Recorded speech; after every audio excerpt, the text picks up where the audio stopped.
Solomon is essentially saying that even in the lives of those who have everything, they cannot get away from the battles of life.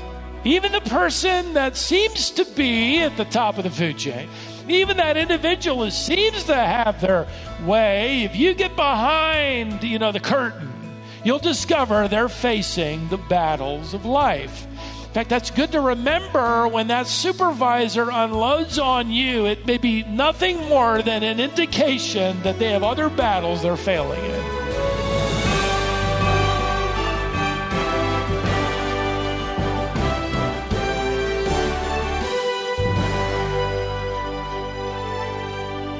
For many Christians, the hardest place to pursue God's wisdom is in the workplace.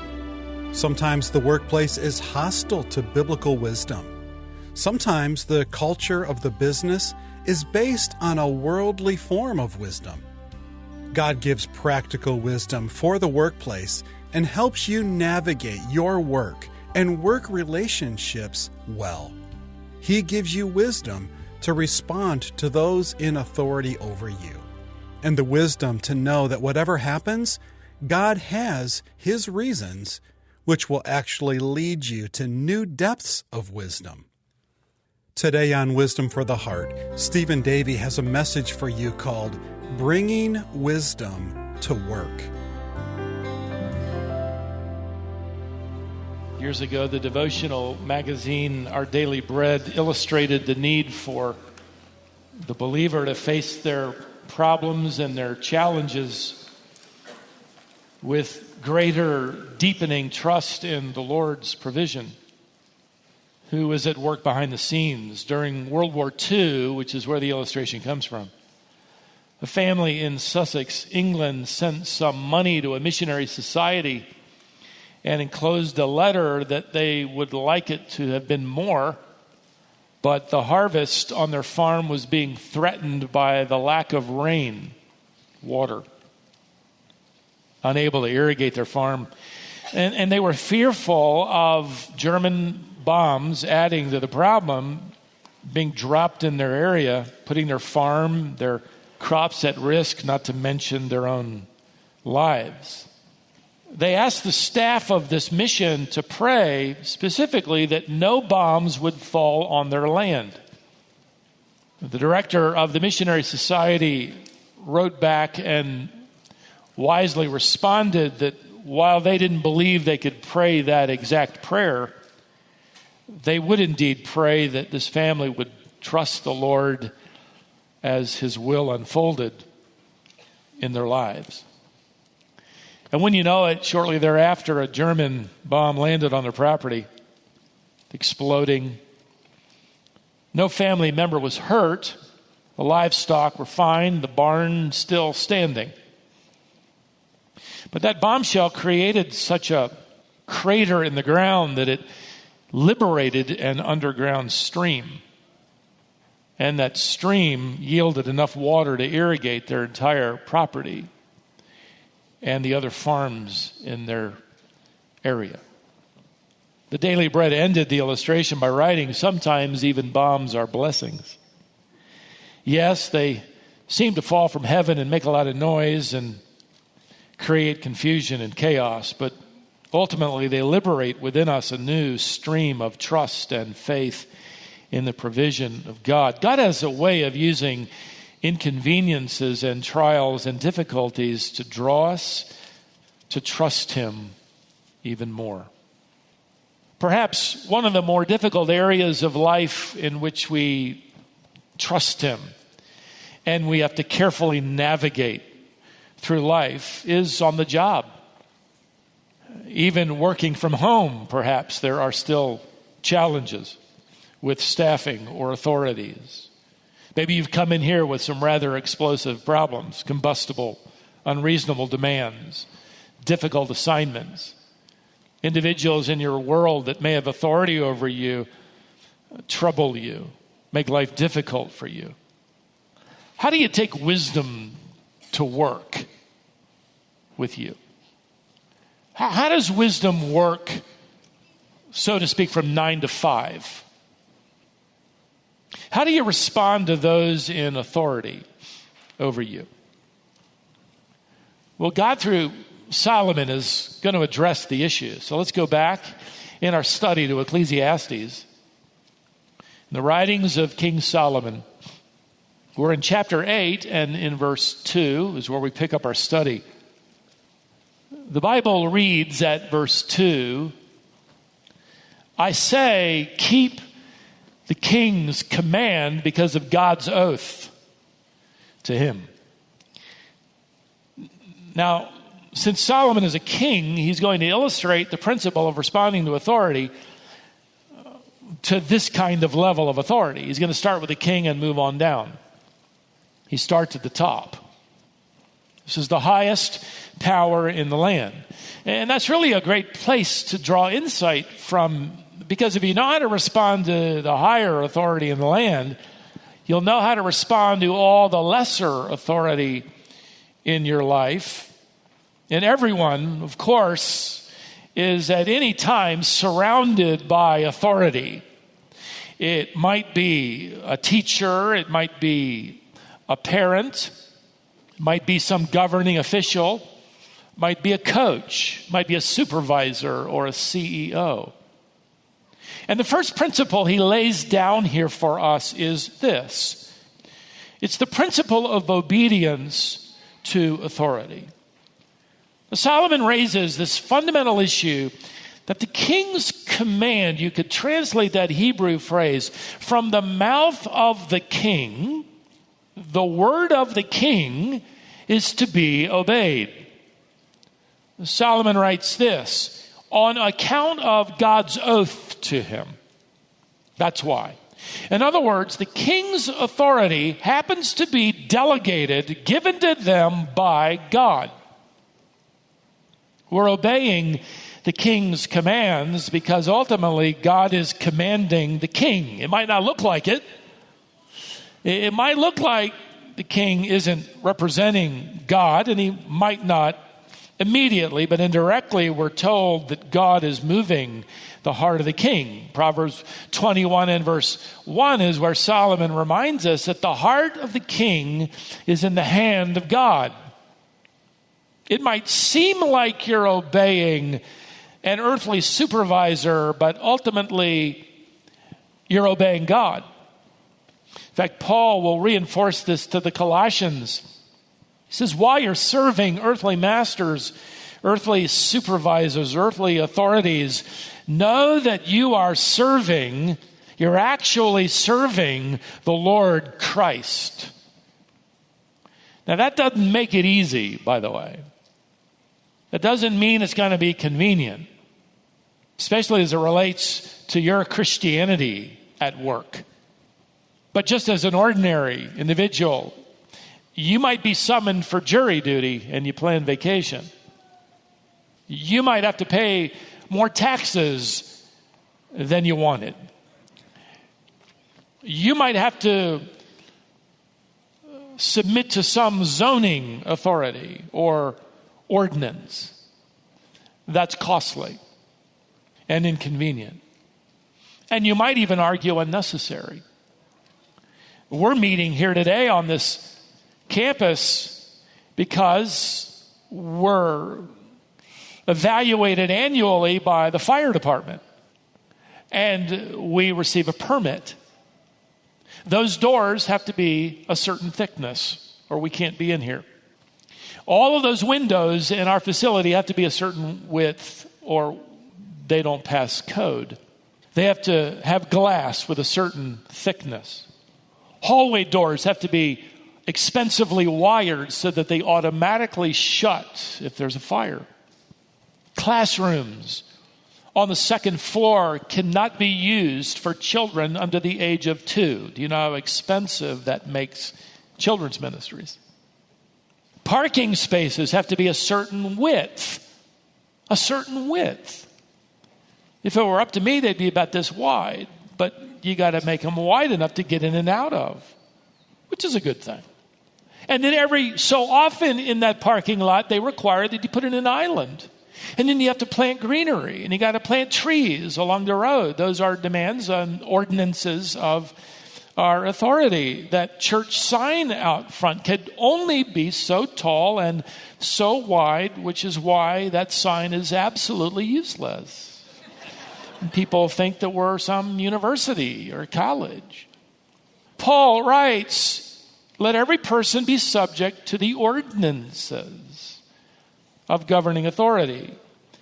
And then he adds in Romans 13:1, for there is no authority except from God. It might look like a governing authority is in charge. He calls believers to go one step further. This is Jesus before Pilate. And Pilate says, why aren't you answering these questions I'm asking you? Because don't you know I have authority to put you to death? And Jesus speaks and he says, the only authority you have is the authority delegated from above.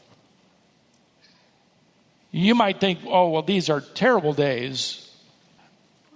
I've heard believers talking about, well, now's the time to stop paying taxes. I'll visit you. We're not where the early church was 1900 years ago, where believers were covered with tar and used as torches to light the garden parties of Nero.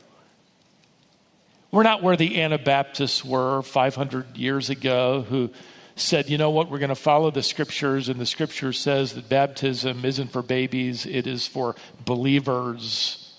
And the word means to immerse, as in Jesus died, was buried, and rose again. So we're going to be baptizing again.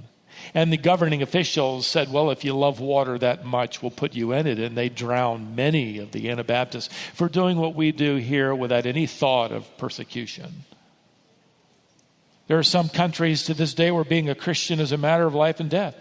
One of our problems, I believe, as believers, especially in a free country, is that we forget we're in exile here. We think we're home. We're trying to get comfortable in the wrong living room. We're citizens of heaven assigned to the embassy of earth for the time being. There's a second principle here. It's the principle of patience in the process. Notice the first phrase of verse 3. Be not hasty to go from his presence. Let's stop here. Solomon is referring more than likely to a culture of respect, and that will change from culture to culture. It's patience being shown by the subordinate as he endures his authority. He says here, do not be hasty to leave his presence. He's not telling you how fast you're supposed to leave that place of authority if they call you in. If your supervisor calls you in, or that authority in your life demands your audience, he's not telling you, now don't run out of there. Only so fast should you walk. He's saying, stick it out, be respectful, bide your time. He's not telling you how fast to walk away from the White House. Be careful, be respectful, wait for an opportunity to speak with wisdom. So he isn't talking about physically moving slowly. He's talking about respectfully responding slowly. Thirdly, there's this principle of loyalty to the office. Notice the last part of verse 3. Do not take your stand in an evil cause, for he, that is the authority, does whatever he pleases. For the word of the king is supreme. Who may say to him, what are you doing? Now, Solomon is essentially reminding us here that on a very practical level, if you don't like the word of the king, you might be tempted to talk back. You might be tempted to say, well, what do you think you're doing? Who do you think you are? You show respect for the office of that authority, that coach, that teacher, that governing official. Notice he says here at the beginning, don't take up an evil cause. What he's telling you to do is in whatever way you choose to respond to the authority, it's not going to be right to strike back by taking up evil. You don't strike back at sin by doing sin. You don't strike back at evil by doing evil. Your supervisor says or does something unkind, you don't look for an opportunity to give it back to him. Your neighbor yells at you, that doesn't mean you get to yell back. Somebody throws mud at you, that doesn't give you the right to throw mud. That's the point. By the way, this is the way the power brokers of the world launch their agendas. This is the way the world works. This is the way you demonstrate power. You're able to yell louder. You're just a little higher on the food chain. Now, Solomon reinforces his comments about a wise person responding to authority. And I'm sure you're wondering, yeah, but what about this and what about that? Well, he's not going to answer all the questions. But he does give a couple of prohibitions that are helpful. Number one is the prohibition of sinning against God. Verse 5, whoever keeps the command will know no evil thing. He's going to be related to evil. He reinforces this. This is a sort of a fundamental principle here of obedience to the commands of your authority. There is a boundary line. There is a line you will not cross. And that is, you will not obey the command of your authority if their command requires you to disobey the command of God. This is where you will be like those early apostles in Acts chapter 5, where they said to their leaders, we will obey God rather than man. Relationships have ended. Careers dissolved because a believer would not violate the scriptures. There is this principle, this prohibition of not sinning against God. Secondly, Solomon reinforces what he said earlier now, the prohibition of speaking out of turn. Notice verse 5 and moving forward. He says, the wise heart will know the proper time and the just way, the right time. For there is a time and a way for everything, although man's trouble lies heavily on him. For he does not know what is to be, for who can tell him how it will be? In other words, you're in the middle of the dilemma. You're under authority. You need to say something, but what?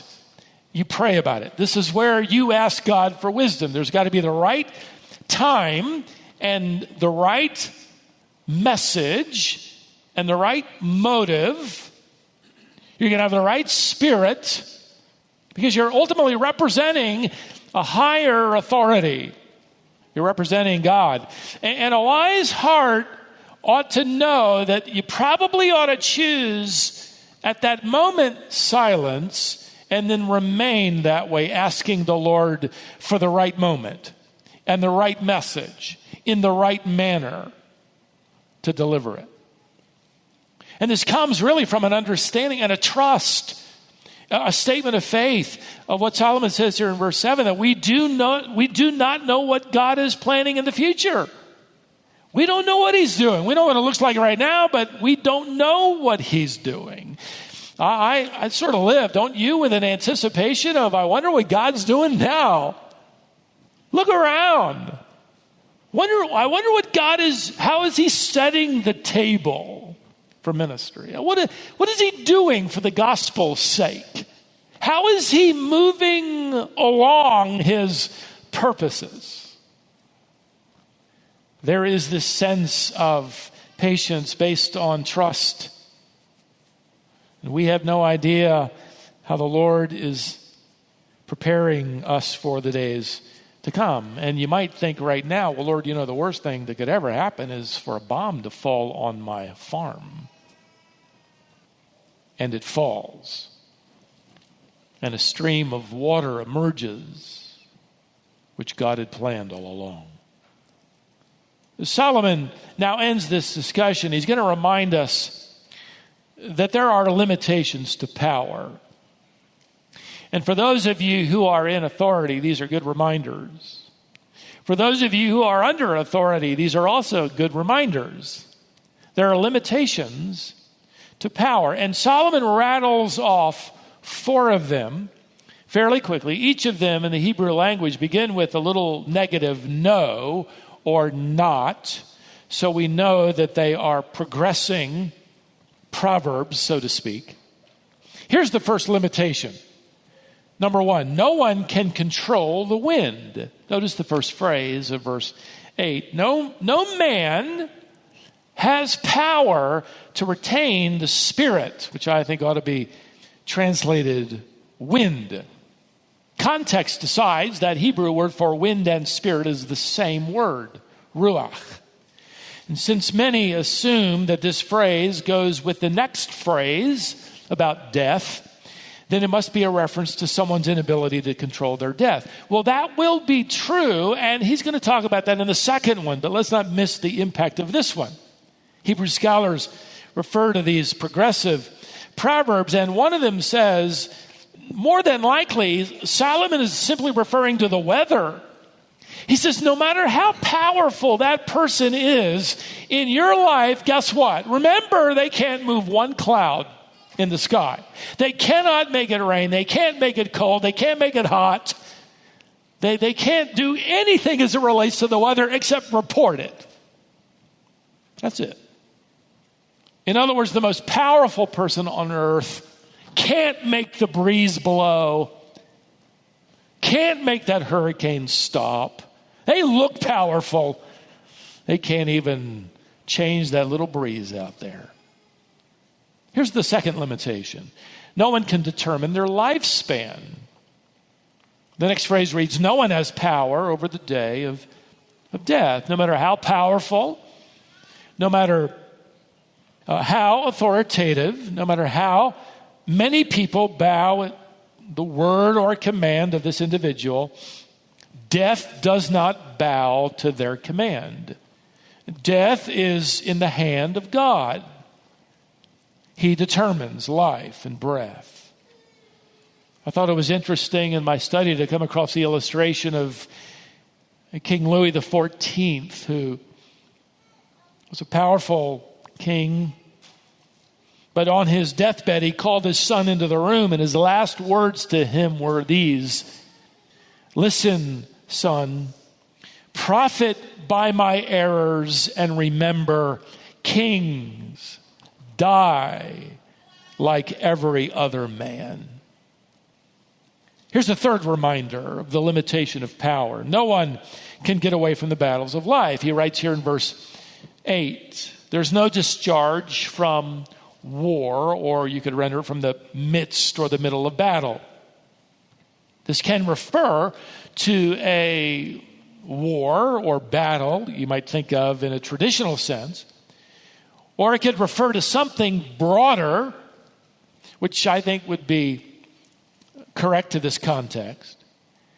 Solomon is essentially saying that even in the lives of those who have everything, they just cannot get away from the battles of life. Even the person that seems to be at the top of the food chain, even that individual who seems to have their way, if you get behind, the curtain, you'll discover they're facing the battles of life. In fact, that's good to remember when that supervisor unloads on you. It may be nothing more than an indication that they have other battles they're failing in, and they're taking it out on you. There isn't any way you can get around or away from the battles of life. Fourthly, no one can get around the consequences of sin, no matter how powerful. Look at verse 8, the last part. Nor will wickedness deliver those who are given to it, who are given over to it. It's woodenly translated, wickedness will not deliver its masters, those who master evil, those who master sin. Those that seem to control everything by the dictate of their power. And people in power often become masters at wickedness. Nobody steps up. Nobody seems to ever speak. They live unaccountable lives. They have their way. Solomon is saying, don't forget, even they will face the day of judgment coming.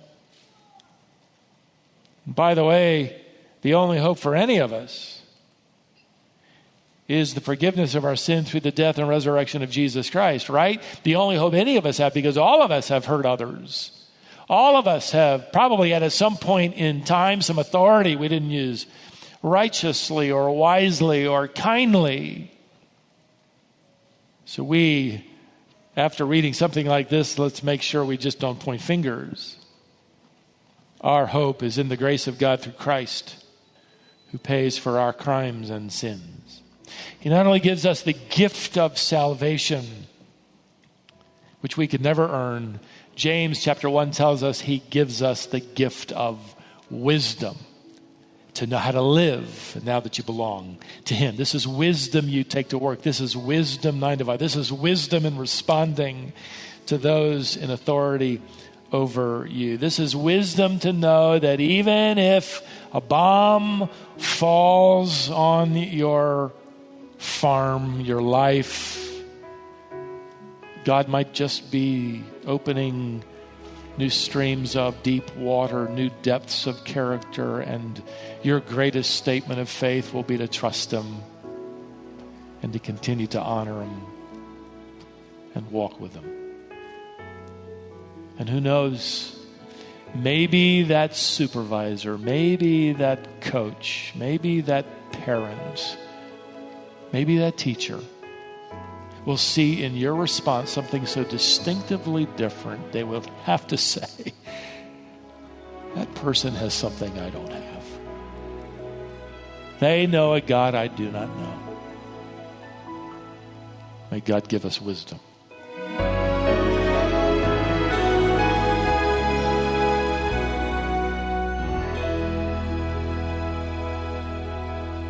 I hope that as you go about your everyday life this week, that you'll find ample opportunity to pursue God's wisdom. Thanks for joining us today. This is Wisdom for the Heart, the Bible teaching ministry of Stephen Davey. Today's message is entitled, Bringing Wisdom to Work. It's part of Stephen's series called Pursuing Wisdom Under the Sun. You can listen to this message again or learn more about our ministry at wisdomonline.org. You'll be able to access the complete archive of Stephen's Bible teaching ministry, as well as each day's broadcast. Wisdom for the Heart publishes a monthly magazine called Heart to Heart. Each issue features articles written to help you grow in your faith and a daily devotional guide to keep you rooted in God's Word. We send this as a gift to all of our wisdom partners, and we'd be happy to send you the next 3 issues absolutely free, just to introduce you to this resource. Sign up online or call us today at 866-48-BIBLE. That's 866-482-4253. And you'll receive the next 3 issues that go out. Thanks for joining us today. Be with us next time for our next message here on Wisdom for the Heart.